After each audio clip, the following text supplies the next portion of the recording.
మీరు మంచి కొలెస్ట్రాల్ పెరగడానికి మీరు ఏం చేశారని. నేను చేసిన ఒకే ఒకటి ఏంటంటే రైస్ని, వైట్ రైస్ని తగ్గించాను, మైదా లాంటిది దూరం పెట్టాను, చక్కెర లాంటిది దూరం పెట్టాను. ఈ ప్రధానంగా ఈ మూడింటిని చాలా దూరం పెట్టడం వల్లనే నేను ఆటోమేటిక్గా నాకు ఈ కొలెస్ట్రాల్స్ లెవెల్ అన్ని కరెక్ట్ అయినాయి. ఒక స్థాయిలో నేను ట్రైగ్లిజరైడ్స్ని 104కి తీసుకొచ్చా.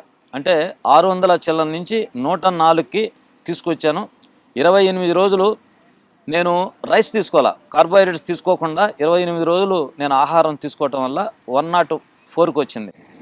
ప్రజెంట్ కొలెస్ట్రాల్ మాత్ర వాడటం వల్ల చాలా సైడ్ ఎఫెక్ట్ ఉన్నాయనేది ఇప్పుడు చాలా డాక్యుమెంట్ నిరూపిస్తూ ఉన్నాయి. అందుకోసం కొలెస్ట్రాల్ మాత్ర మనకు అవసరం లేదు.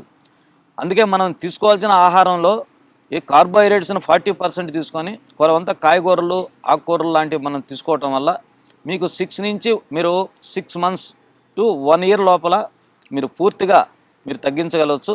అదేవిధంగా